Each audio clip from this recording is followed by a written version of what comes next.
Dobrý deň, čaute, a ja vás všetkých vítam pri mojom ďalšom videu na kanáli Fantastic Freaky alias Fantastické triky.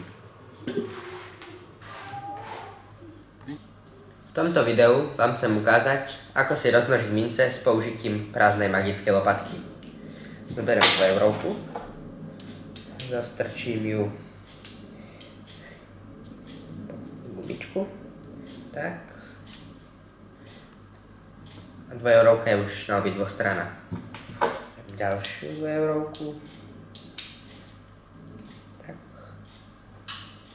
Už je na obidvoch stranách. Doktor chce všetko dobré. Ešte jedna 2 eurovka sa zíde. Tak. A už sú na obidvoch stranách. 2 eurovky. Dúfam, že sa vám video páčilo a uvidíme sa pri ďalšom videu.